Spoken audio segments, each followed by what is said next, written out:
조금 도와주시겠어요? 이거를 좀 이렇게 껴주실 수 있으실까요? 네, 이게 녹음이죠? 네. 네. 우선 우리 학생이 조금 도와주고 있는 동안 제가 어제 약간 썰을 풀어드리면 사실 그 문체부 표준계약서나 이런 거에 이제 조금 참여를 하고 있습니다. 그런데 이제 지금 현재 산업계가 좀 많이 발전이 되고 있고 또 변화의 그 지점이 있어요. 그러다 보니까 사실 계약서의 개정 방향이나 이런 것들에 대해서도 여러 가지로 지금 좀 논의의 그 심도가 좀 깊어지고 있는 것 같습니다. 그런 생각이 들었고요. 그리고 저는 오늘 제가 학교에서 가르치고 있는 우리 학생들하고 사실 같이 왔습니다. 지금 현재 저는 서울대학교에서 이제 콘텐츠 라이선싱, 그 다음에 이제 그 계약 문제와 같은 것들을 지금 가르치고 있고요. 지금 우리 학생들이 아마 어떻게 보면은 높은 확률? 아니면은 약간의 확률로 여러분들의 향후 그 담당자가 될 수도 있지 않을까라는 생각도 약간 들기도 합니다. 그런 생각을 하고 있고, 우선 저 같은 경우는 이제 미술 그리고 디자인 이런 걸 좀 공부를 했었던 사람이고요. 그 다음에 한때 이제 그 처음에는 이제 미술 디자인 그리고 이제 그림을 그리는 걸로 이제 커리어를 시작을 했었던 사람입니다.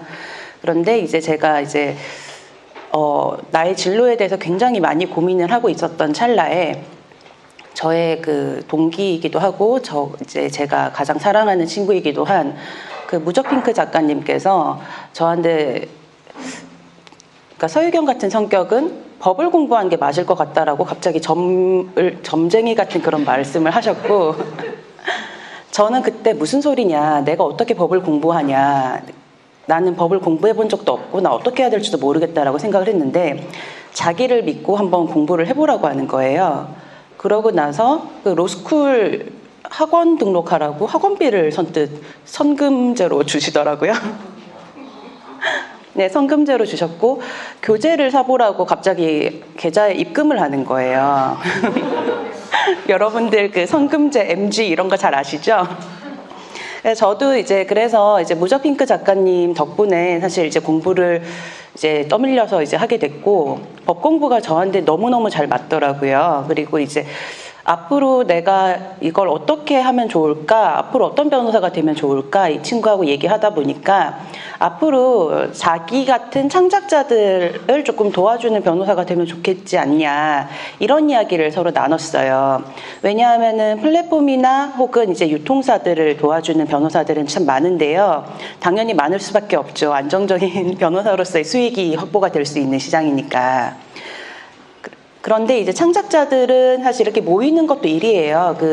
우리 권혁주 작가님 비롯해서 이렇게 포럼이라든지 이렇게 자리가 마련돼 있지 않으면 여러분들이 만나는 것도 일단 어려울 수가 있고, 만나는 것도 어려운데 여러분들이 또 변호사랑 어떻게 또 소통을 할 수 있겠어요. 그리고 우리가 이제 의사에 대해서는 내가 아프기 전이라도 수술하기 전이라도 가정의학과에 가서 영양제 같은 걸 한번 처방 받아보자, 이런 생각을 할 수가 있는데 변호사는 항상 그 드라마가 이상한 생각을 하게 해요. 문제가 터진 다음에 울고불고 그러면서 찾아가는 게 변호사 아니냐, 이렇게 생각하기도 해요. 근데 저는 외과 의사처럼 수술을 하는 변호사도 있는데 그 수술을 하기 전에 그 예방의학이라고 하죠.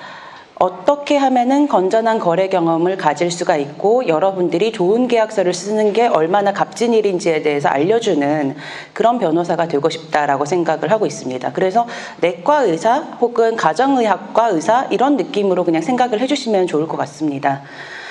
오늘은 제가 인공지능 웹툰 기재와 플랫폼 약관의 허점이라고 하는 굉장히 강력한 제목을 가지고 왔는데요.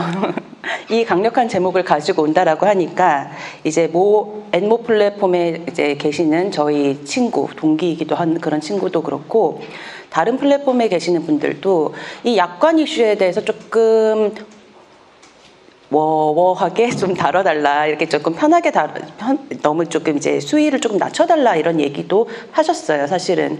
그리고 저 같은 경우는 어떻게 생각하냐면은 이 약관 그리고 법률 문제는 사실 지금 문체부하고 공정거래위원회라고 하는 국가기관이 이렇게 호시탐탐 이렇게 보고 있는 시즌이에요. 특히 지금이 굉장히 강력하게 지켜보고 있는 시즌이에요, 여러분. 그렇기 때문에 사실 그 현업에 계시는 분들은 이 이슈에 대해서 굉장히 민감하고 그 다음에 첨예하고 지금 현재 법률 자문을 받고 있고 대형 로펌들이 달라붙어서 이걸 방어를 해주고 있는데 여러분들 중에서는 이 이야기를 한번 들어봤을까라는 생각이 조금 들기도 했었어요. 지금 어쨌든 이 문제는요, 앞으로 웹툰 산업계에서 소송거리가 될 것이다. 대형 소송거리가 될 가능성이 매우 높은 이슈다라고 하는 걸 염두에 두고 계시고요. 그리고 뭐든지 항상 소송이 나쁜 건 아닙니다, 여러분. 소송이 나쁜 게 아니라는 것은 무슨 뜻이냐면요. 우리 사회에서 어떤 변곡점이 발생을 할 때 기존의 세력과 또한 변화의 세력들이 서로 맞물리는 가운데 그렇죠. 바닷물에 보면은 따뜻한 물이랑 차가운 물이랑 같이 겹쳐질 때 조경수역이라는 곳이 만들어져요. 조경수역이 뭐예요? 한류하고 난류하고 겹쳐지면은 그 어장에 굉장히 풍부한 어장들이 생긴다는 거거든요. 그렇기 때문에 소송이라고 하는 것은 당사자에게는 괴로운 문제가 될 수가 있다고 하더라도 그 변화의 질곡점에 계시는 분들에게는 또 다른 새로운 먹거리가 탄생될 수도 있다라는 점을 한번 생각을 해봐 주셨으면 좋겠습니다. 여기까지 일단 인트로고요. 이 그림은 당연히 제가 그린 그림이 아니에요, 여러분. 요즘에는 제가 마우스 몇 번만 클릭을 하면은 근사한 그림을 얻기가 참 쉬운 시대라고 하더라고요. 그리고 여러분들에게 새로운 창작의 세계로 들어올 수 있었다라고 하는 거에 대해서 뭐 어떻게 하면 좋을까라고 하다가 이 이미지를 갖고 와봤습니다. 그래서 오늘은 제 강의 프레젠테이션에 이런 이미지들을 많이 보일 거예요. 그래서 이제는 시작을 할 거예요. 근데 다만 이 강의를 도입부는 제가 담당하는 게 아니라 우리 네이버 클로버 AI에 있는 하준이가 시작을 할 겁니다. 시작을 하겠습니다. 안녕하세요. 웹툰 작가 여러분. 새로운 창작의 세계에 오신 것을 환영합니다. 제 이름은 하준이고요. 네이버 클로버가 저를 낳았어요. 지금부터 호주에서 비치라는 판사님, 그러니까 저스티스 비치가 말했던 중요한 얘기를 할 거예요. 잘 들어주실 거죠? 약속해요. 그럼 잠깐만 기다려보세요. 우리는 모두 피조물인 동시에 창조자이다. 우리의 창조물이 또한 창조하지 못할 이유에 법치하자. 아이고, 꽤 어려운 말이네요. 무슨 뜻일까요? 지금부터 서유경 변호사님이 알려주신대요. 네, 아침에 제가 이걸 쓰고 있었어요. 좀 오글거리더라고요, 여러분. 그래서 오늘 제가 이 강의를 오게 된 거는요, 굉장히 조금 특별한 인연이 있었어요. 뭐냐면은, 현재 지금 제가 서울지방변호사회, 거기에서 이제 글을 쓰고 있고요. 글을 쓰고 있으면서, 이런 이야기를 지금 왜 변호사들끼리 하고만 우중충하게 해야 되는 거야. 이런 인공지능 이슈 관련해서 우중충하게 이게 변호사들하고만 이야기를 하다 보니까 계속 어려운 이야기만 나오고 현장에 계시는 사람들은 어떻게 생각을 하고 있는 거지? 이거에 대해서 굉장히 궁금했었습니다. 그러다가 제가 이제 우동이즘 유튜브를 보게 되었죠. 거기 보니까 이제 권혁주 작가님하고 우동이즘 작가님하고 엘프 작가님이 나오셔서 토론을 하시는 거예요. 인공지능 저작권 관련해서. 그래서 변호사하고 웹툰 작가하고 맞짱을 한번 뜨게 해보면 참 좋겠다라는 생각을 해서 이제 서울지방변호사회에서는 저희 서울대 법대 인공지능 법학으로 박사를 받으신 이제 정종구 작가님, 그 다음에 웹툰 산업계에서는 이제 권혁주 작가님 이렇게 모셨고, 중간에서는 지금 제가 현재 서울대에서 저작권법 이걸 공부를 하고 있는 사람이거든요. 그래서 이렇게 세 사람이서 이야기를 한번 나눠보자 이렇게 시작을 했었던 겁니다. 그래서 인공지능과 관련돼서 지금 현재 웹툰 작가님들이 어떤 생각을 가지고 있고, 지금이 도대체 산업계 현실에 있어서 어떤 변화의 시기인가, 그 이야기를 열심히 나눠보았죠.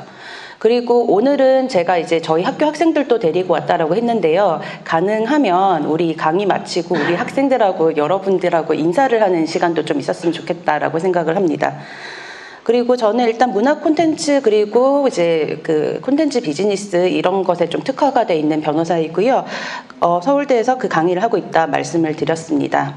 그리고 글 쓰는 것도 좋아해서 이런 걸 열심히 하고 있습니다.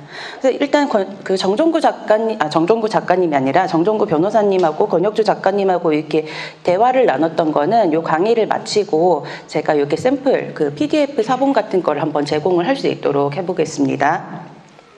그리고 우동이즘의 유튜브에 그 3번에 걸쳐서 이제 나왔었습니다. 3번에 걸쳐서 나왔었는데 저는 이제 억수 작가님 그리고 권혁주 작가님 그 다음에 이제 우동이즘 요 유튜브에서 이야기를 나눴었는데 무슨 얘기를 나눴었냐면요. 지금 현재 웹툰 작가님들은 인공지능이라고 하는 것에 대해서 적대감도 있는 것 같고 새로운 기회다라고 생각하시는 분도 있는 것 같고 이걸 도대체 어떻게 이용을 하면 좋을지 여기에 대해서 고민하시는 분도 계시는 것 같아요. 그런데 한편 굉장히 어린 작가님들하고 이게 서로 얘기를 하다 보면요. 여기 영상이 꺼졌네. 그렇죠? 왜 꺼졌을까요? 화면이 왜 꺼졌을까요? 저는 잘 모르겠는데요. 일단 그래서 저기 오늘 강의를 할 때 사실 저는 우동이즘 작가님이 아니라 이동우 작가님, 이동우 교수님 그 영상에 나왔던 이야기들 중에서 한 3분의 1 정도만 오늘 강의를 통해서 얘기를 할 거예요. 그리고 일단 강의 준비는 3분의 1 정도만 했다. 그리고 나머지는 사실 현장에서 이제 여러분들한테 제가 질문을 한번 던져보고 싶고 그런 부분도 있습니다. 네. 그래서 이 부분에 대해서 얘기를 했을 때 저는 이제 뭔 생각을 했냐면은 작가님들의 커리어 구간 그리고 나이대 구간으로 이게 생각이 굉장히 다르구나라는 생각을 했었고요. 현재 그 반대의 목소리가 높다라고 하는 거는 저도 이제 인식을 하고 있습니다. 이 인공지능에 대해서 두려움을 느끼는 것은 사실 그 작가님들뿐만 아니에요. 저희 로펌도 마찬가지입니다. 저희 로펌 같은 경우는요. 제일 두려워하는 분들이 누구냐? 패러리걸들입니다. 직원들. 왜 그러냐면요. 불과 한 2, 3년 전만 하더라도 저희가 판결문 같은 걸 입수를 하고 분석을 하는 절차를 이제 거치면서 이렇게 할 때는 자료를 입수하는 과정이 굉장히 길었습니다. 저희가 판결문을 얻으려면 어떻게 해야 되냐면요.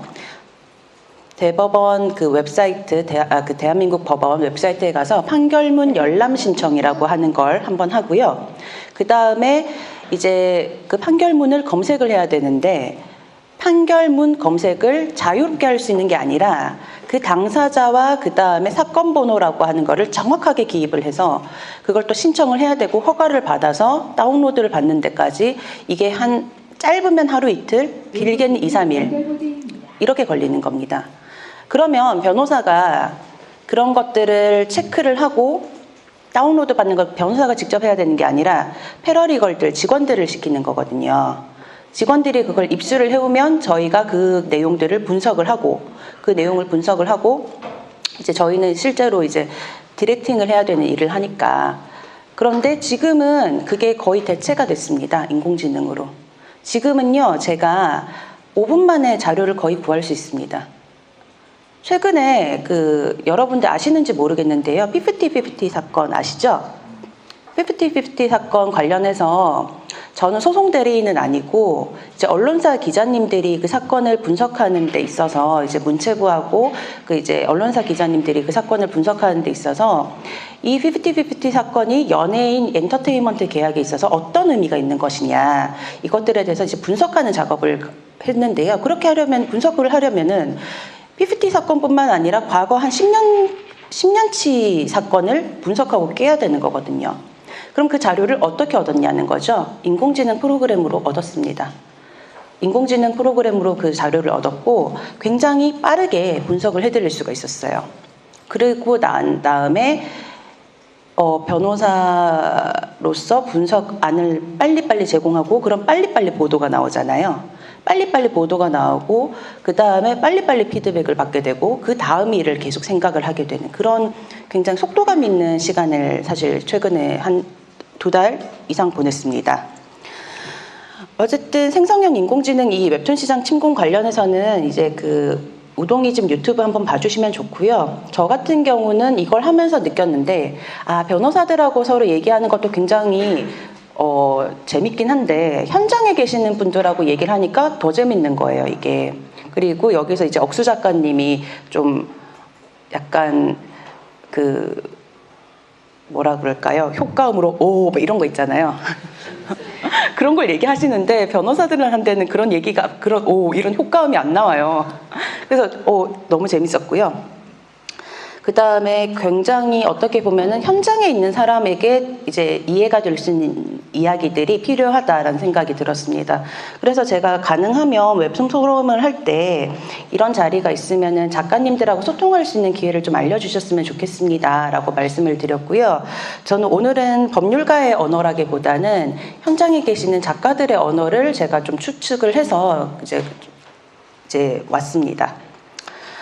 그래서 오늘 아침까지 제가 이 이미지를 뚝딱뚝딱 만든 건 아니고 이제 인터넷에서 얻고 있었는데요. 다 라이선스를 구해서 온 겁니다. 여러분들 이제 생성형 인공지능이 뭐야? 이렇게 하면요. 굉장히 사이버펑크와 같은 그런 배경 이미지에다가 사이키델릭하고 왠지 금속성 뭐 이런 느낌을 많이 받으실 거예요.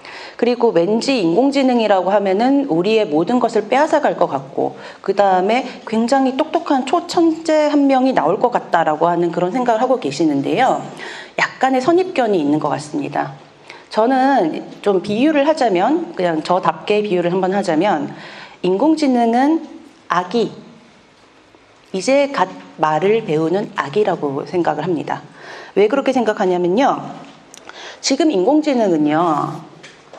세상을 배워가는 단계예요. 이제 막 태어났어요. 이제 막 태어났고요.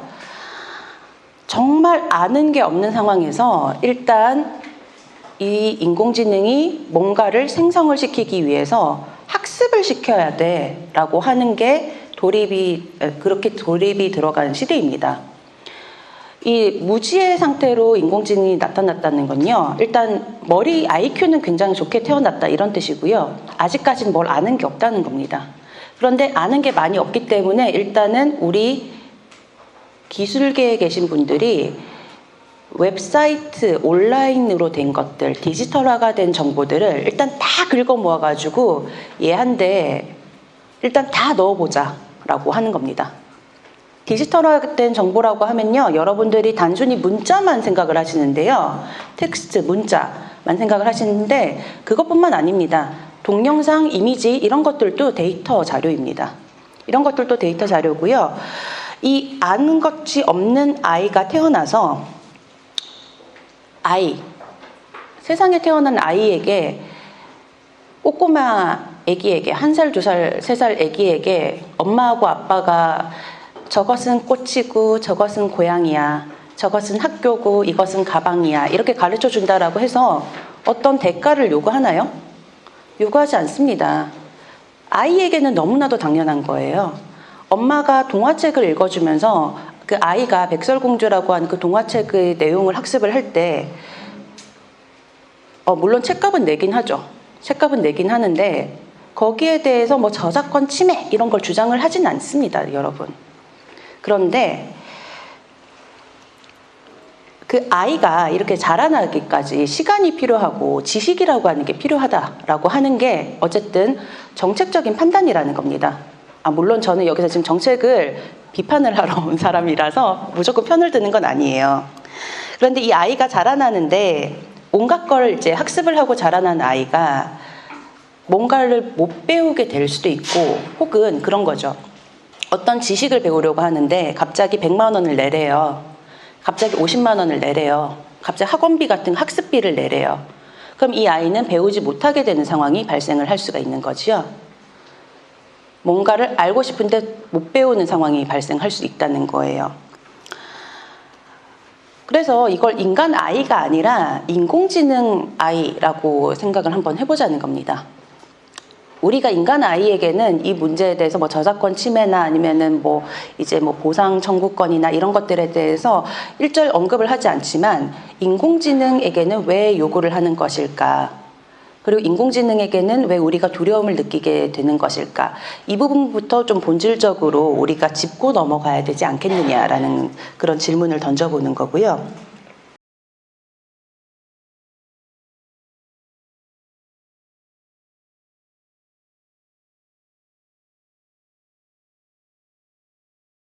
얘기하면요, 인풋의 문제가 있고 아웃풋의 문제가 있습니다. 인공지능이 세상을 배워가는 과정에서, 즉 인풋의 과정에서 저작권 문제가 한번 발생할 수가 있고요. 그 다음에 인공지능이 내가 학습한 걸로 뭔가 생성을 해서 결과물을 만들 때 법적인 문제가 한번 발생합니다. 인풋과 아웃풋의 문제로 일단 구별을 해서 우리가 들어가 보자라고 하는 거고요. 첫 번째, 인풋의 문제입니다. 인공지능이 세상을 배워갈 때, 즉 이것을 우리는 아이들에게는 네가 세상을 배워가는구나, 말을 배우는구나, 세상이 어떻게 돌아가는지 이제 배워가는구나 이렇게 설명을 하는데, 인공지능은 아직까지는 인간으로 취급을 하지 않으니까 기계니까 일단 우리는 훈련시킨다라고 얘기합니다. 훈련시킨다. 그러면은 훈련시킬 때 세상에 있는 것들을 디지털로 변환을 시켜서 데이터로 만들어 줄 건데, 이 데이터라고 하는 것 자체가 여러분들 저작권이라고 하는 겁니다. 이때 조금 구별을 해야 될 게 있어요. 권혁주 작가의 싱커라고 하는 작품이 있어요. 그 작품은 그 자체로 저작물입니다. 그런데 그 저작물이 인터넷에서 보여지려면은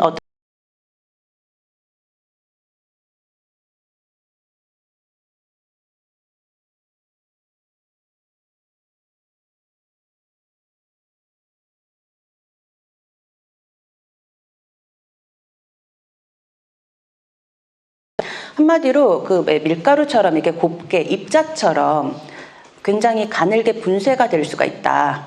분할해서 할 수가 있다. 그래서 그 디지털 입자라고 하는 것들을 데이터화를 했을 때 우리 인공지능이 그 데이터를 흡수를 하는 과정에서 데이터 저작권의 침해 문제가 발생할 수가 있다라고 생각하시면 됩니다. 즉 인공지능 모델 이 훈련 과정에서는요, 싱커라고 하는 작품 그 자체를 뺏기는 게 아니라 싱커라고 하는 작품 그것을 이루고 있는 데이터들을 고루고루 학습을 한다는 뜻입니다. 이거를 조금 더 비유를 한번 해볼게요. 싱커라고 하는 작품이 있어요. 그 다음에 여기서는 제가 오늘 윤현석 작가님 오신다고 알았기 때문에 다이스를 분쇄를 한번 해볼게요. 다이스를 밀가루처럼 아주 곱게 디지털화를 합니다. 그러면은 그 디지털화가 된 다이스 밀가루와 싱커 밀가루를 합칠 수도 있죠. 그쵸?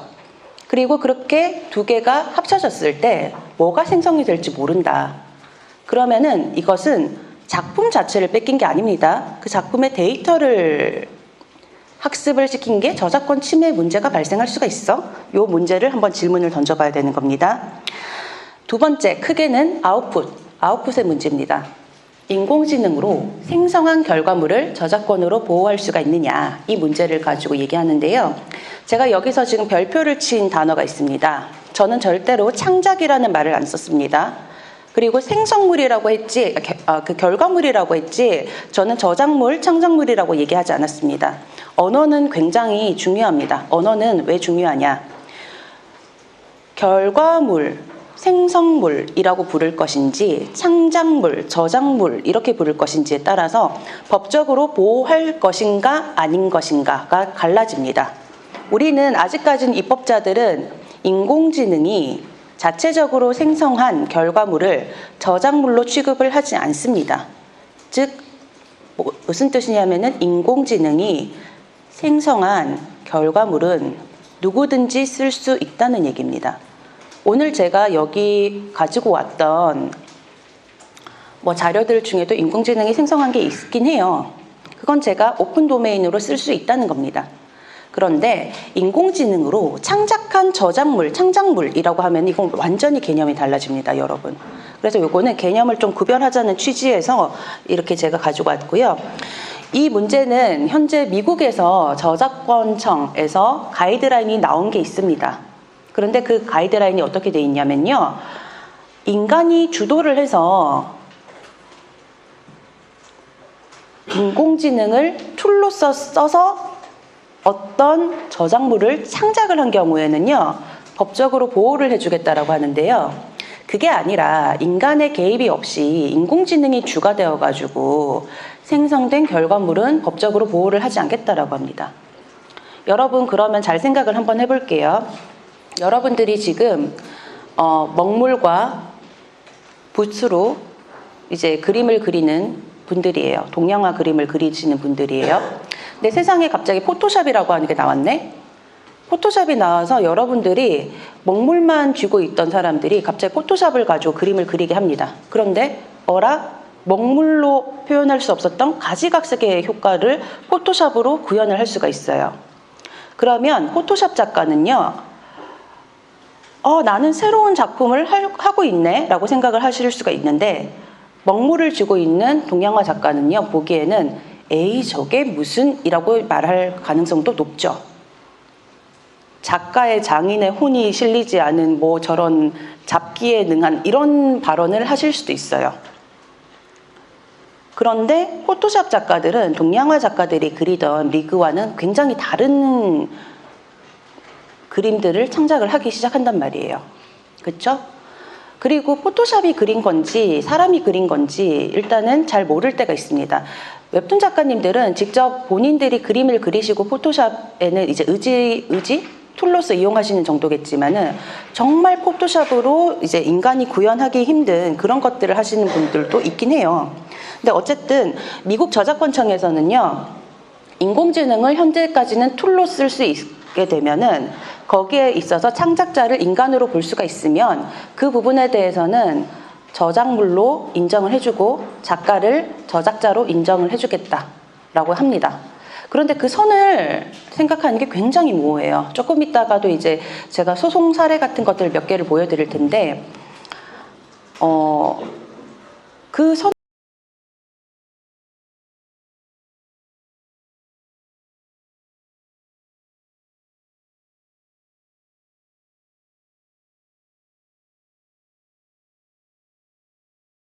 것 같거든요. 어쨌든 이 부분에 있어서는요, 전 세계적으로 좀 패러다임이 변해가고 있는 상황이다. 그래서 이거는 지금 우리나라만의 문제가 아니라 여러 가지 나라에 있어서 이제 같이 동시에 얘기를 해야 될 부분이 있는 거고요. 최근에 제가 그 대형 기획사 연예인 연습생들 있잖아요. 아이돌 연습생들. 그런 거 계약서를 검토를 하면서 굉장히 깜짝 놀랐습니다, 여러분. 그 어떤 게 있냐면요, 인공지능을 아이돌 연습생의 목소리를 학습을 시켜서 보이스, 그러니까 그 아이돌 연습생 계약에 어떤 게 있냐면은 인공지능에 그 아이돌의 목소리 소스를 제공할 수 있게 한다는 겁니다.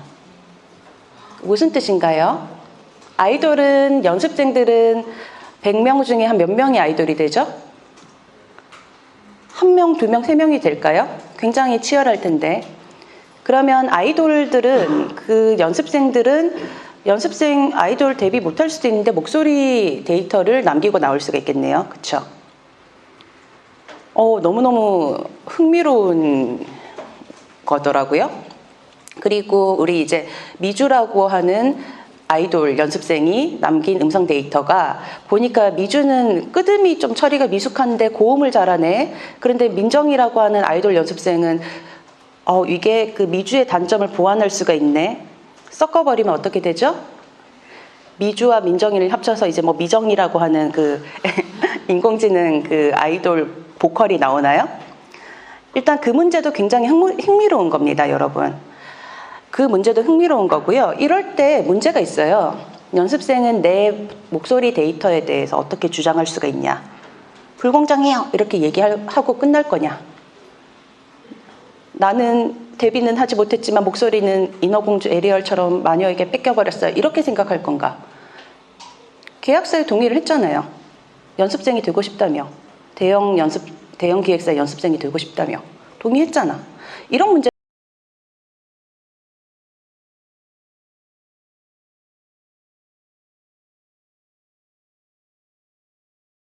연예가 감시를 하고 있습니다, 여러분.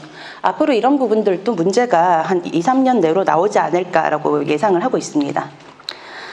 그래서 제가 자꾸 이제 권혁주 작가님의 그 싱커라고 하는 그림을 이렇게 보여드리게 되는데요. 아무래도 이제 가장 여기서 제가 허락을 받을 가능성이 높은 저작물이 아닐까라는 생각을 하고, 강의 목적으로 하는 것에 대해서는 저작권법상 면책이 됩니다, 여러분. 그래서 저는 면책 주장을 하고 있는 거예요. 싱커라고 하는 작품은 네이버 웹툰에서 볼 수 있는 작품이에요. 상식적으로는, 법적으로는 적법하게는 네이버 웹툰에서만 보셔야 됩니다, 여러분. 그런데 찾아보니까 구글에 참 싱커라고 하는 게 많더라고요, 여러분. 네이버 웹툰뿐만 아니라 이거는 뭐 제가 구글에서 검색한 거니까 구글에서 이제 그 디지털 밀레니엄 저작권법에 위반되지 않는 선에서 나온 그림들이 많겠죠. 그리고 다크 웹으로 들어가면은 싱커라고 하는 웹툰들이 좀 더 많이 복제가 되어서 인터넷상에서 떠돌아다니고 있을 겁니다. 떠돌아다니고 있겠죠. 네이버 웹툰이 아니라도 참 많이 검색이 되고 있네요, 여러분. 일단은 네이버 웹툰과 같은 그런 회사에서 작가들의 저작물이라고 하는 것을 보호할 수 있는 정책이라고 하는 것이 어떻게 이루어지고 있는지 사실 정확하게는 잘 모릅니다. 네이버 웹툰에 있는 그 웹툰이라고 하는 것을 이제 다른 웹사이트에서 이제 무단으로 복제하거나 이렇게 되면 저작권 침해 뭐 문제를 삼겠다, 아니면 뭐 고소를 하겠다, 이렇게 굉장히 강력하게 얘기를 하고 계시는데요. 어쨌든 지금 현재는 네이버 웹툰에서만 엄밀히 말해서 볼 수 있는 건 아니잖아요. 그리고 그림 같은 것들도 떠돌아다니고 있고 조각조각 이렇게 되어서 다크 웹사이트에 들어가면은 더 들어가 있고요. 그런데 문제는 뭐냐? 인공지능을 학습을 시키기 위해서 데이터 크롤링이라고 하는 것들이 이루어지고 있다는 거예요. 네이버 웹툰이라고 하는 서버에서 제공을 하는 데이터는 학습을 하는 것에 대해서 어쨌든 네이버 웹툰이라고 하는 회사가 막아줄 가능성이 높습니다, 여러분. 그런데 제가 만약에 이제 권혁주 작가의 팬이라고 하면서 팬블로그 이런 걸 만들어 본다고 생각을 해볼게요. 나는 권혁주 작가님의 팬이니까 우리 권혁주 작가님의 싱커라고 하는 그림을 조각조각 내어서 내 블로그에 올려놓고 작가님 뭐 이 캐릭터가 어쩌고 저쩌고 이렇게 글을 쓴다고 합니다. 그것은 학습의 대상이 될까요? 안 될까요?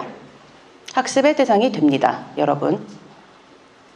학습의 대상이 될 수가 있어요. 놓여 있는 거죠. 그래서 이 부분에 대해서는요, 이 부분들에 대해서 굉장히 학습을 하게 될 개연성들이 높아진다. 그러면은 이런 걸 통해서 여러분들이 어떤 위험에 처하게 되는 것일까? 라는 거에 대해서 제가 살짝 위기감을 조성을 하면서 이야기를 이제 계속 이어갑니다. 그래서 일단은 인풋의 문제입니다. 인공지능이 데이터를 학습을 하게 될 때 어쨌든 데이터 마이닝이라고 해서 데이터들을 인터넷에서 떠돌아다니고 있는 데이터들을 하나하나 주워서 채굴을 해서 혹은 마이닝이 채굴이죠. 그 광산에서 이렇게 광석을 채굴을 하는 것이고 크롤링, 긁어가지고 배우는 겁니다. 마찬가지입니다. 사실 저도 지금 학습을 하고 있어요. 여기서 웹툰 작가들은 비닐을 쓰기도 하고 염색도 하기도 하고 검은색 옷을 입기도 하고 뭐 노트북은 아이패드를 주로 쓰시는구나. 이런 걸 지금 저도 계속 학습하고 있어요. 왜냐하면 저도 지능이 있으니까. 근데 어쨌든 실시간적인 데이터 마이닝이라고 한다는 것은 인공지능이 계속 실시간적으로 학습을 하고 있다라고 하는 개념으로 이해를 해주시면 되는 건데요. 어쨌든 인공지능 모델이라고 하는 것은 최대한 많은 데이터들을 수집을 하는 걸 목적으로 하고 있다라고 하는 겁니다. 그리고 지금은 초창기이기 때문에 우리 정책적인 판단의 방향은 최대한 책임을 면제해주자라는 방향으로 들어가고 있다라고 생각을 하시면 됩니다. 그리고 이 이미지도 굉장히 손쉽게 구한 이미지입니다, 여러분. 창작자가 서유경은 아니죠. 서유경은 아니죠. 인터넷에서 제가 딸깍딸깍 몇 번을 하니까 이런 이미지가 만들어지더이다 라고 말씀을 드리고요. 이 데이터라고 하는 것은 뭐다? 텍스트만 의미하는 거 아닙니다, 여러분. 그냥 검색어를 입력해서 이제 나오는 그 텍스트만 얘기하는 게 아니고요. 텍스트, 이미지, 영상, 보이스, 목소리 이런 거 다, 그러니까 시청각적으로 학습을 할 수 있는 것들은 거의 다 포함이 된다라고 생각을 하시면 됩니다.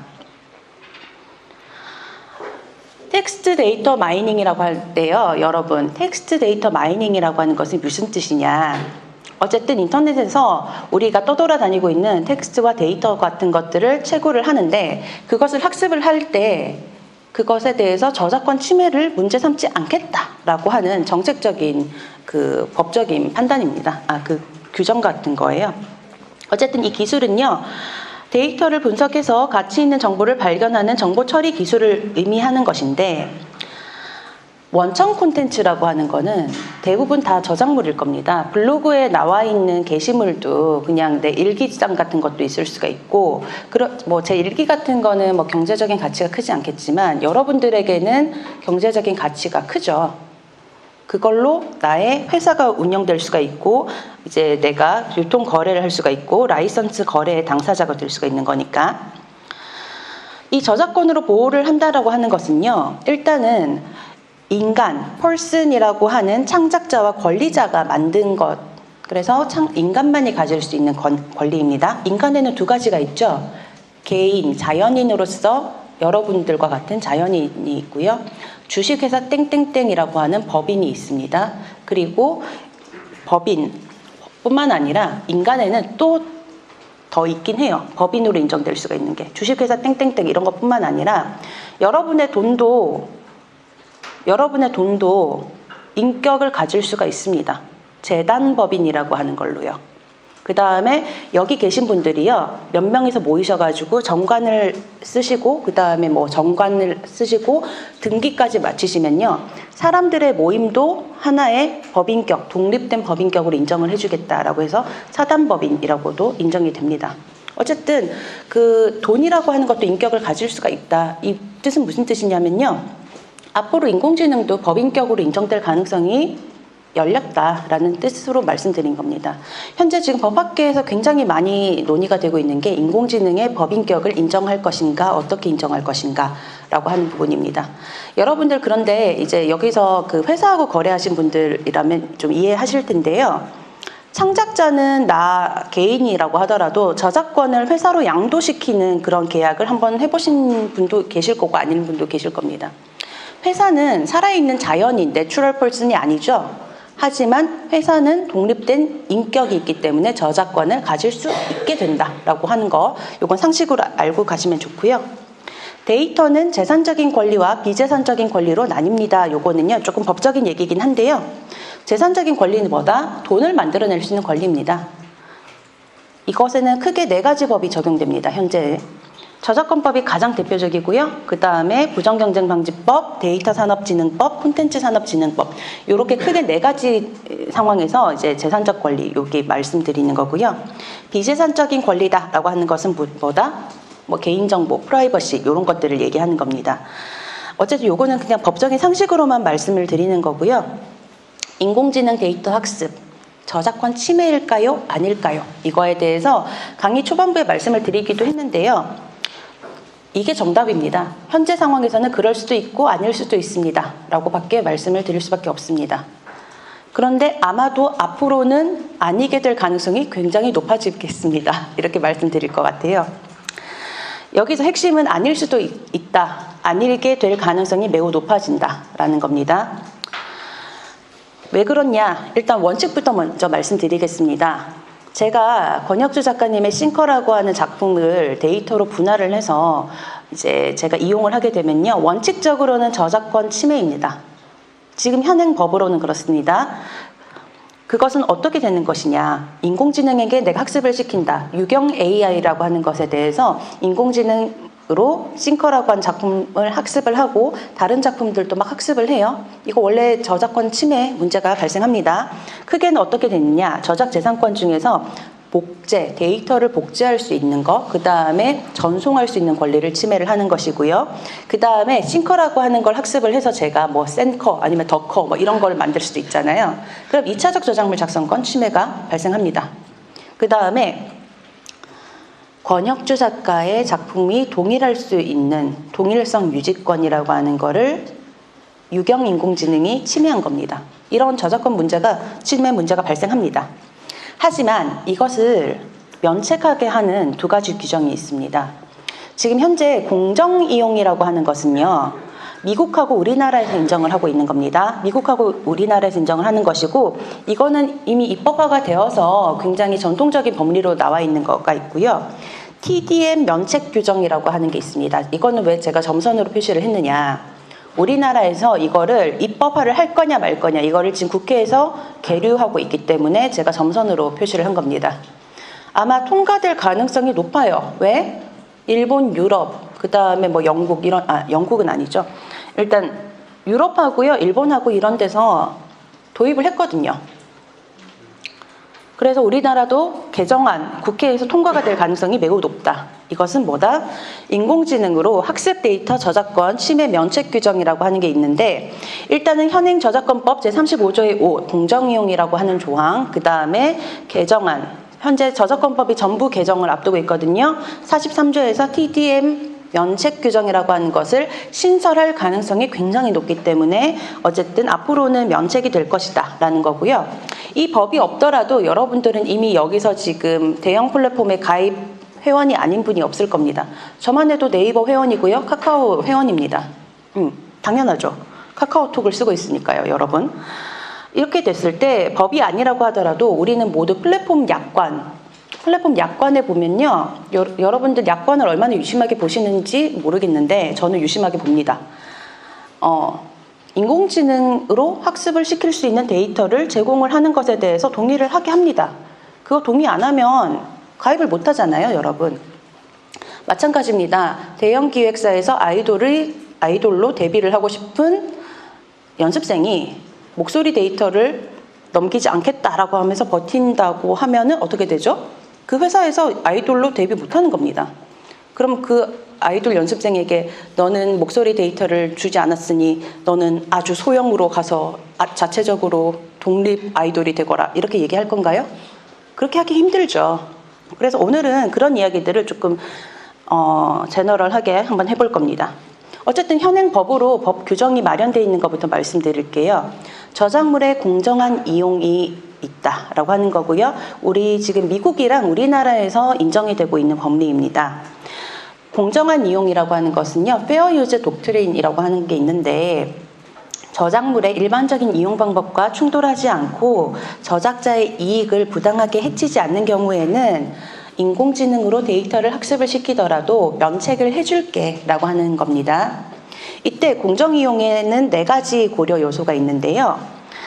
첫 번째로는 이제 이용의 목적과 성격, 두 번째로는 저작물의 종류와 용도, 그 다음에 세 번째는 이용된 부분이 저작물 전체에서 차지하는 비중과 중요성, 네 번째로는 그 저작물의 현재 시장 또는 가치나 잠재적인 시장 또는 가치에 미치는 영향, 이렇게 좀 어려운 얘기가 있긴 합니다. 제가 싱커라고 하는 작품을요, 굉장히 데이터를 잘게 분할을 해가지고요, 웹툰을 안 만들 수도 있는 거잖아요. 웹툰을 안 만들 수도 있고, 제가 뭐 강의 자료를 만들 수도 있는 거고, 그쵸? 그 다음에 그 저작물을 제가 굳이 뭐 웹 콘텐츠로 낼 필요는 없잖아요. 다른 뭐 이제 뭐 프린트가 되는 뭐 이제 뭐 교육 교재로도 쓸 수도 있는 거고, 그리고 그거를 싱커 자체를 다 분할해가지고 하는 게 아니라 약간의 그렇죠. 뭐 MSG 친다고 하죠. 약간의 가루만 첨가를 할 수도 있는 거예요. 그런다고 뭐 이제 저작권 면책이냐 이거에 대해서는 좀 법적으로 다퉈봐야 되는 문제가 있긴 한데, 제일 중요한 게 있습니다, 여러분. 1번, 2번, 3번은 아 그럴 수도 있겠구나라고 쳐요. 그런데 제가 앞으로 종합 콘텐츠 회사를 만들려고 하는 주식회사 유경을 설립을 합니다. 여러분들의 데이터를 제가 학습을 합니다. 그리고 여러분들의 데이터를 학습을 하고 난 다음에 제가 콘텐츠를 만들어요. 저는 여기서 여러분들을 시장에서 대체할 가능성이 굉장히 높아집니다. 시장에서 대체를 한다라고 하는 건 무슨 뜻이죠? 여러분들하고 경쟁을 한다는 뜻입니다. 경쟁을 하게 될 때 굉장히 우월한 경쟁자가 나타난다는 겁니다.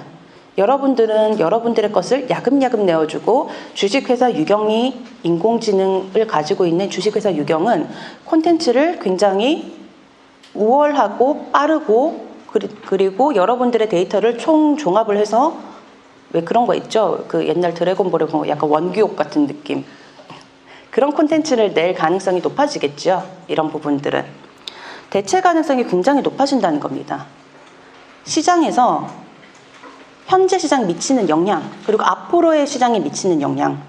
그래서 지금 이렇게 보시면요, 미국하고 우리나라의 가장 큰 고민이 그겁니다. 인공지능을 가지고 데이터 마이닝에 대해서 면책을 주장을 하자라고 하는 분들이 TDM을 합법화하지 않고서는 공정이용이라고 하는 걸로는 계속 저작권 침해 문제에서 자유로울 수가 없게 된다는 겁니다. 이 문제가 계속 있는 거고요. 대체 가능성 없다고 할 수 없습니다. 당장 그 넷플릭스와 같은 OTT 그런 제작사들 또 이제 그 배우들 그리고 성우들 이런 분들하고 지금 갈등을 빚고 있거든요. 배우들의 연기 톤, 목소리, 대사, 시나리오 이런 것들을 지금 인공지능으로 학습을 시키고 있으니까 대체 가능하다는 거거든요. 그 데이터를 가지고 있고 소수의 디렉터가 붙어서 콘텐츠를 만들 수도 있는 거거든요. 그러다 보니까 미국에서는 할리우드에서 파업이 일어나고 있는 것도 현실이기도 합니다, 여러분. 그래서 잠깐 이제 쉬어가는 개념에서 해외 소송 요거 몇 가지 그냥 아주 간단하게만 보고 가겠습니다. 이거 아실 분은 아실 거예요. 굉장히 유명한 걸 가지고 왔어요. 여기서 지금 보셔야 되는 건요. 일그러진 게티 이미지예요. 이 부분. 스테이블 디퓨전이 게티 이미지를 학습을 했고 이거를 그대로 이렇게 낸 거예요. 이게 지금 미국 소송에서 증거 자료로 들어간 겁니다. 뭐냐면요. 게티 이미지하고 스테이빌리티 AI 이게 지금 소송을 하고 있는데 1200만 장의 사진을 게티 이미지가 저작권을 가지고 있는 사진을 학습을 해서 인공지능이 학습을 해서 이미지를 생성을 하게 하는데 데이터로 제공을 하고 있다. 그래서 일단은 저작권을 침해하고 있고 부정 경쟁하고 있다. 이렇게 얘기하면서 영국하고 미국에서 지금 올해 초부터 소송을 하고 있습니다. 두 번째로는 여러분들 살아생전에 미국 소장을 보시는 경험은 크게 없을 거예요. 그래서 일부러 이제 소장을 가지고 왔는데요. 우리 이제 외국어를 잘하는 우리 학생들은 앞으로 만약 로스쿨 가시면 이런 거를 이제 많이 보시게 될 거예요. 미국에서 이제 소송이 일어나고 있는 건데요. 뭐냐 이게 거의 46페이지짜리 소송인데요. 1면, 2면, 3면만 따가지고 왔습니다. 뭐냐면 해외에서 사라 앤더슨이라고 하는 그 예술가, 작가들이 있어요. 그 한 3명이서 소송을 하고 있는데 스테이빌리티 AI, 미드저니, 그 다음에 데비앙 아트에서 지금 500억 개 이미지를 지금 학습을 했지 않냐. 그리고 이미지를 생성을 시키고 있지 않냐. 그러면 작가들은 왜 내 이미지를 학습을 허락도 없었는데 하게 했느냐. 그리고 생성된 이미지로 어떤 이제 새로운 생성된 결과물이 계속해서 쏟아지고 있는데 그 데이터를 제공한 것에 대해서 우리에게 왜 일절 배상이나 보상도 하지 않느냐. 이런 부분들에 대해서 지금 소송을 하고 있는 겁니다. 샌프란시스코에서 지금 소송을 하고 있어요. 그리고 요거는요, GitHub에서 나온 건데요. 개발을 하시는 분들은 좀 익숙한 걸 거예요. GitHub에서는 어떻게 나오냐면요. 우리는 윤리적이고 공정한 기준이 필요합니다. 라고 얘기를 하는 미국의 변호사 매튜 버터릭이라고 하는 사람이 있습니다. 이 사람은요, GitHub, 마이크로소프트, 그 다음에 오픈AI를 상대방으로 해서 소송을 하고 있습니다. 왜? 오픈소스 코드를 GitHub에서 제공을 하고 있는데 그걸 크롤링을 해다가 지금 인공지능을 학습을 시키고 있다고? 우리는 오픈소스로 낸 것까지는 알겠는데 그걸 크롤링 해가지고 저작권 관리 정보를 지금 삭제 변경하고 지금 무단으로 복제를 하고 있고 배포하고 있고 2차적 저작물 작성권을 지금 침해하고 있네 라고 하면서 미국에서는 집단 소송을 계속하고 있다. 요 해외 소송들 3가지를 보면요. 쟁점은 크게 3개입니다. 첫 번째, 인풋의 문제입니다. 인공지능 학습 데이터 저작권 침해의 문제가 있습니다. 두 번째, 아웃풋의 문제입니다. 인공지능이 생성한 결과물에 대한 저작권 침해. 요 2가지가 크게 문제가 됩니다. 세 번째는요. 저작권법상 기술적 보호조치 무력화 금지 조치 위반이라고 하는 굉장히 좀 어려운 말이 있긴 한데요. 이것은 인풋과 아웃풋의 문제가 아니라 이 데이터, 이 자료들에 대한, 이 저작물에 대한 권리를 우리가 가지고 있는데 그 권리라고 하는 것에 대해서 지금 변경을 함부로 했다라고 하는 겁니다. 그래서 요거는 이제 권리, 관리, 정보의 제거 및 변경 금지 의무 위반 요런 걸 지금 쟁점으로 삼고 있어요. 어쨌든 요약을 하면은 3번째 거보다는 일단 첫 번째, 두 번째가 인풋, 아웃풋의 문제로 지금 문제를 삼고 있다. 요 정도만 살펴보시면 되는 거고요. 어쨌든 이 데이터 마이닝에 대해서는 지금 저작권법 전부 개정 법률안 제43조로 지금 면책 규정이 우리나라에 들어오기가 굉장히 쉬워졌다라고 제가 말씀을 드렸는데, 인공지능 및 빅데이터 기술의 발전으로 인해서 저작물 등이 포함된 대량의 정보를 활용할 가능성이 높아짐에 따라서 작가들 그리고 창작자들의 저작재산권이라고 하는 것을 조금 제한을 해줘야겠구나라고 하는 게 지금 전 세계적인 동향이라고 하기에는 좀 모자라고 쓰나미처럼 몰아치고 있는 상황이기도 합니다. 이거는 사실은 시대적으로 필요하다라고 보는 게 대다수의 의견이에요. 그런데 이때 이 규정을 지금 국회에서 계속 계류를 하고 있는 이유 중에 하나가 뭐냐면요. 여러분, 서유경이라고 하는 블로거가 인터넷에다가 글을 좀 써요. 성수동에 있는 뭐 카페가 맛있었고, 뭐 아니면은 내가 어떤 오늘 뭐 이제 누구 음악을 들었는데 어땠고 저땠고 이렇게 줄줄이 써요. 그거랑 여러분들의 저작물이랑 동일하게 취급을 할 수가 있나요? 아니에요. 데이터마다 가치가 있는 게 있어요. 그 가치가 있는 게 학습이 그냥 되어도 되는 데이터가 있고, 그냥 되어도 좋은 데이터가 있고, 학습이 되면 큰일 나는 데이터들이 있단 말이에요. 그런데 지금 상황에서는 보시면 아시겠지만, 아까 제가 네이버 웹툰에서 그 권혁주 작가님의 만화를 그냥 볼 수 있는 건 아니다라고 말씀을 드렸잖아요. 검색하면 다 나와요, 여러분. 검색하면 다 나와요. 검색하면 다 나오고 있는데, 유경 블로그에다가 제가 권혁주 작가님의 그 스틸컷 같은 것들을 쪽쪽쪽쪽 붙이고 있는데, 그것들 학습의 대상이 되고 있거든요. 그거 어떻게 막을 거예요? 근데 그걸 막지 않은 상황에서 법안을 통과시켜버리면 어떻게 될까요? 라는 질문을 던져볼 수밖에 없는 거예요. 그래서 지금 제가 새로운 법조문을 한번 읽어드릴게요. 개정안의 제목은 이렇습니다.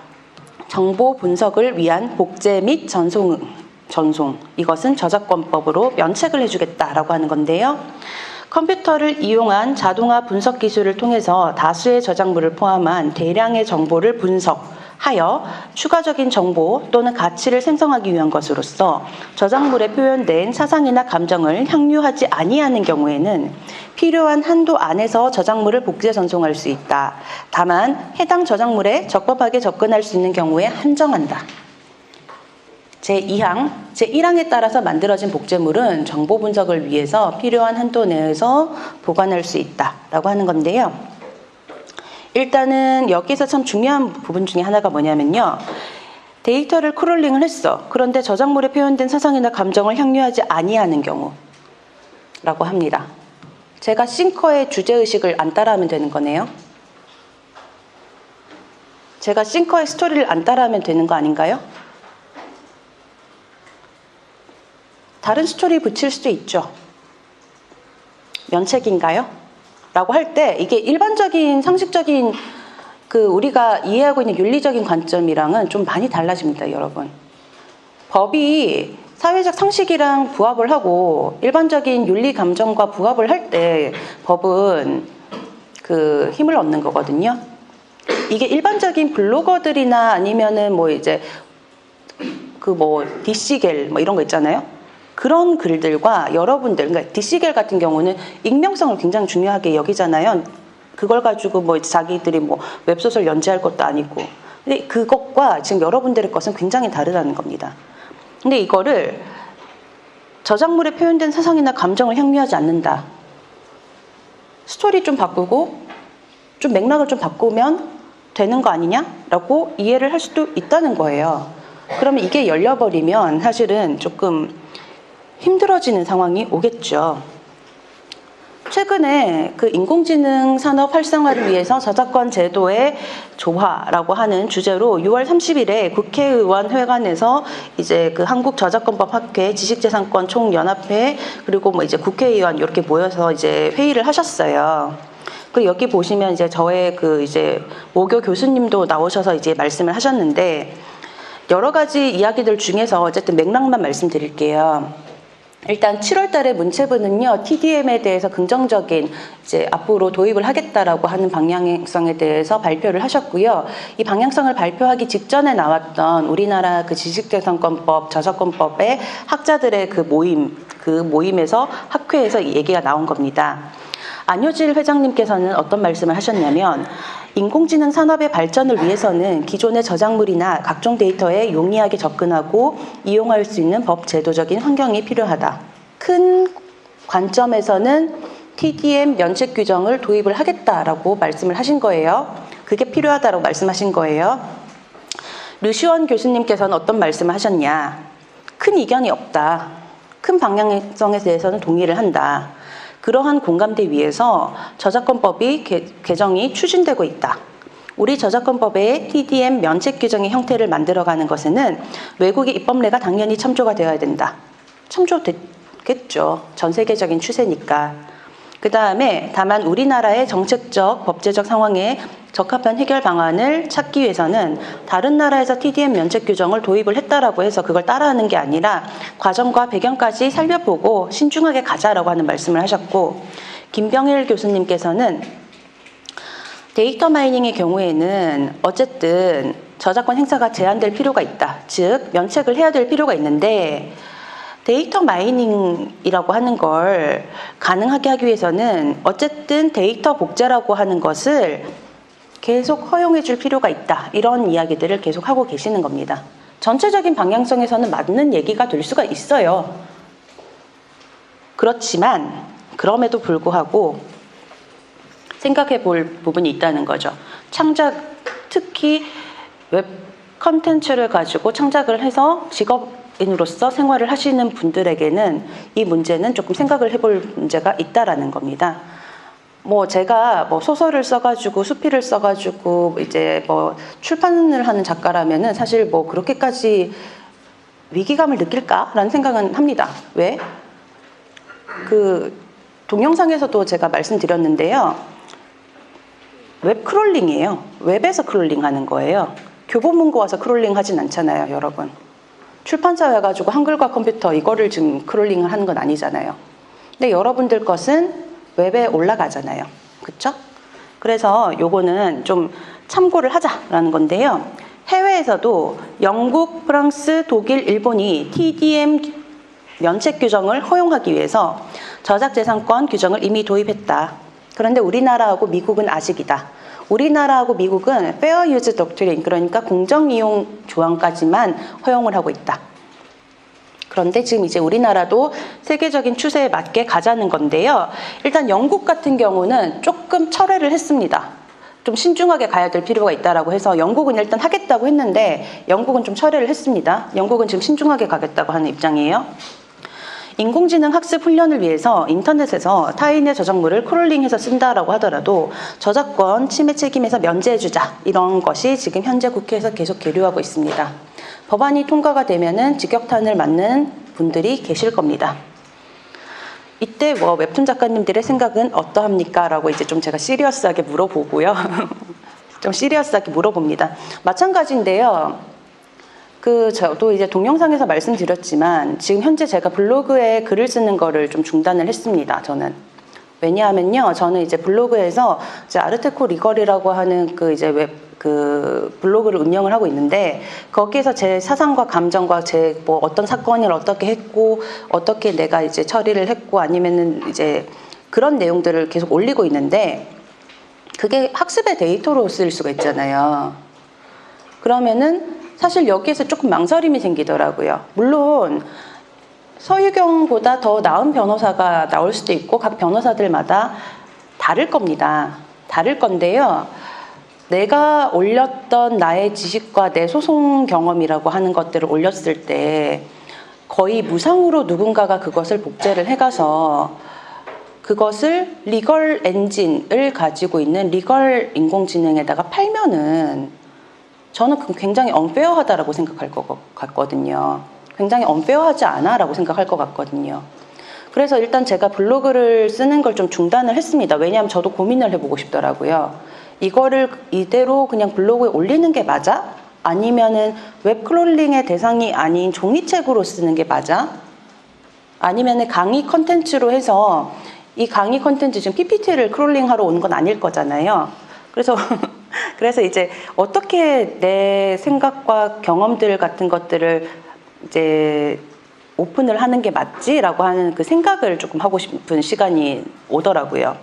근데 이제 저 같은 경우는 사실 이게 주업이 아니기 때문에, 주요 업무가 아니기 때문에 이제 거의 제가 하는 일에 있어서 한 10분의 1도 안 되는 그런 거기 때문에 조금 생각만 하면은 되지 않을까라는 생각을 했는데, 사실 이게 직업적으로 대체가 될 수 있는 분들은 조금 다르게 좀 판단을 하셔야 되는 부분이 있는 것 같다라고 생각을 했습니다. 그래서 지금까지는 제가 이제 법안의 동향에 대해서 말씀드렸고, 마찬가지로 이런 이미지를 얻는 게 참 쉽더라고요, 여러분. 그 다음에는 법안 문제가 아니라 이제 플랫폼 약관에 대해서 좀 얘기를 하겠습니다. 플랫폼 약관에 대해서는 공격적으로 얘기할 생각이 크게 없어요. 그냥 최근에 플랫폼 약관을 가지고 이제 앞으로 소송 같은 것들이 벌어질 가능성이 높습니다라는 얘기를 해드릴 거예요. 우리가 한 국가에서 다른 국가로 넘어가려면 반드시 여권이라고 하는 게 필요하지요. 여권. 그리고 어느 범위에서 여권, 뭐 Z비자를 얻느냐, M비자를 얻느냐 이런 거에 따라서 제가 그 국가에 가서 할 수 있는 일이 달라집니다.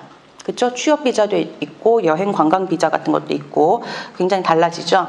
마찬가지로 플랫폼도 마찬가지입니다. 내가 약관을 어디까지 허용을 할 것인가, 그 문제에 따라서 그 플랫폼을 어떻게 이용할 수 있을 것인가, 그게 달라지는데요. 우리나라는 부분 약관 동의 이런 거 없습니다.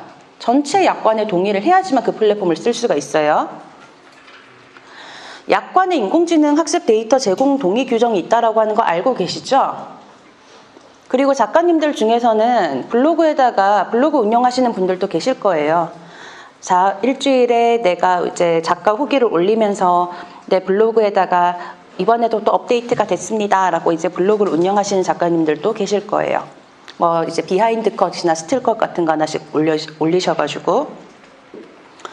볼게요. 이거는 구글이에요. 구글에서는 뭐라고 쓰여져 있냐면요. 2023년 8월 9일에 약관을 최종적으로 수정을 했군요. 본 약관을 언급을 하는 구글 서비스를 사용하시려면요. 생성형 인공지능 추가 서비스 약관에 동의하셔야 됩니다. 동의할 수 있다가 아니라요. 동의하셔야 돼요. 동의하셔야지만 구글 서비스를 이용하실 수가 있습니다. 여러분 인공지능 중에서 여기 네이버예요. 네이버에서 이제 어떻게 얘기할 거냐면요. 네이버는 여러분이 제공한 콘텐츠를 소중하게 다룰 거래요. 네, 소중하게 다뤄주시는 거 굉장히 감사하고요. 여러분이 제공한 소중한 콘텐츠는 네이버 서비스를 개선하고 새로운 네이버 서비스를 제공하기 위해서 인공지능 분야 기술 등의 연구 개발 목적으로 네이버 및 네이버 계열사에서 사용될 수가 있습니다. 네이버는 지속적인 연구 개발을 통해서 여러분께 좀 더 편리하고 유용한 서비스를 제공해 드릴 수 있도록 최선을 다하겠습니다. 여기에서 중요한 말은요. 이 긴 문장들 중에서 하나예요. 인공지능 분야 기술 목적으로 사용될 수 있다. 이 짧은 한마디에 모든 내용들이 다 들어가 있다고 생각하시면 됩니다. 최근에 공정거래위원회에서 이런 약관들에 대해서 이제 조사가 들어가고 있습니다. 이거는 기사를 같이 읽어보시는 게 좋을 것 같아요. 이거는 기사를 같이 읽어볼게요.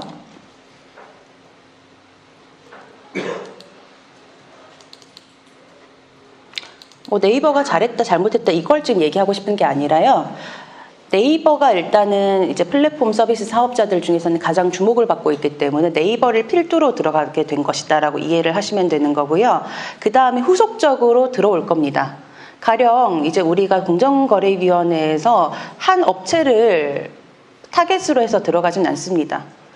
일단 네이버가 선두주자이기 때문에 먼저 들어간 거고요. 그 다음에 후발주자들이 계속 이제 연달아 들어올 겁니다. 그래서 나중에 시정조치나 시정 권고 이런 게 맥락이 들어오면은 거의 한 8개, 한 10개 이상의 사업자들이 줄줄이 이렇게 이어져서 그 시정 권고, 그 조치가 나온다는 걸로 이해를 하시면 되는 거고요. 이거는 같이 읽어보셔야 됩니다. 네이버에서 자사 AI 학습에 블로그 카페 글 이용을 할 수 있게 했다. 이 약관이 공정거래위원회에서 불공정 여부를 조사를 한다. 이것을 보시면요. 공정거래위원회의 판단에 따라서 네이버의 행보에 제동이 걸릴 것인지 관심이 쏠린다. 네이버 이용자는요, 컨텐츠를 자기 블로그나 카페 같은 거나 아니면 이제 자기가 글을 쓸 수 있는 거에 계속 올리죠. 그런데 여기에 대해서 문제 제기를 했었던 그 네이버 유저들이 있었나 봐요. 공정거래위원회에. 근데 아직까지 작가님들은 그렇게 안 올리신 것 같고, 그렇죠? 그리고 작가님들도 거의 대부분 이런 거 서비스 회원들이실 거예요. 어쨌든 인공지능 요 문제에 대해서는 네이버하고 네이버 계열사가 여러분들이 이제 쓴 글 같은 거에 대해서는 다 크롤링을 해서 보실 수가 있다라는 거예요. 이 문구를 이제 2018년에 제정을 해서 인공지능 학습에 활용을 하고 있는데요. 공정거래위원회 조사 핵심은 이런 약관이 네이버 이용자들의 저작권을 과도하게 침해하는 것은 아닌가 문제가 된다. 그런데 통상적으로 저작물을 이용할 때는 저작권자에게 이용을 허락을 받아야 되고 그 사용을 할 때 경제적인 대가가 생기면 지급을 해야 되는데 이것에 대해서 일체 면책 규정을 둔 것이 불공정 약관에 해당할 수 있다라는 것이다. 그래서 플랫폼이 남의 저작물로 인공지능을 학습을 한다라고 하는 것에 대해서 공정거래위원회는 앞으로 제동을 할 것이다 라고 얘기가 나왔고요. 어쨌든 여기 네이버 이용 약관을 보시면요. 저작재산권은 당연히 이용자에게 있는데요. 우리는 인공지능 목적으로 할 때는 이 부분들에 대해서 다 이용을 할 수가 있고 여기에 대해서는 면책입니다 라고 얘기를 하는 거죠. 그래서 이 부분들에 대해서 이제 문제 제기를 한다라고 나와 있는데 지금 약관심사자문위원회에서 불공정 약관 여부를 결론 짓게 되는지 이 부분이 있고 불공정 약관으로 판단이 되기 시작하면은 사업자는 네이버는 인공지능에 관한 약관을 바꿔야 됩니다. 이 약관이라고 하는 게 이제 불공정 약관 이게 무슨 뜻이냐라고 하면요. 약관은요 계약의 일종입니다. 근데 계약은요, 계약의 핵심은 밀고 당기기 협상을 하는 거예요. 작가님들도 계약서 받으시면요, 사인하세요가 아니라 한번 검토해보고 사인을 해주십시오. 한번 판단을 해보시고 좀 수정을 할 수 있는지 아닌지 여부에 대해서 작가님들이 판단을 해주세요. 라고 담당자들이 얘기할 겁니다. 그런데 약관이라고 하는 것은요, 핵심이 밀고 당기기 협상이 있는 게 아닙니다. 획일성에 있습니다. 누구 한 사람이 이거 바꿔주세요 라고 한다라고 바꿔줄 수 없는 게 약관이라는 겁니다. 약관은 불특정 다수의 수많은 사람들에게 똑같은 조건을 제공을 해서 그 조건에 동의한 사람만 우리 서비스를 이용할 수 있게 한다라고 하는 그런 부분들이 있는데 이 부분들에 대해서 내 컨텐츠를 내 저작권을 내 저작물을 학습을 시키지 못하게 방어할 수 있는 그런 여지가 없이 바로 이 약관에 동의하지 않으면 네이버에서 가입을 못하거나 탈퇴를 해야 되는 문제가 발생을 하는 거잖아요. 그래서 이 부분들에 대해서는 정부가 개입을 해서 판단을 하겠다라고 얘기하는 겁니다. 어쨌든 이런 것들이 지금 현재 공정거래위원회에서 지금 쏟아지고 있는 뉴스가 있는 거고요.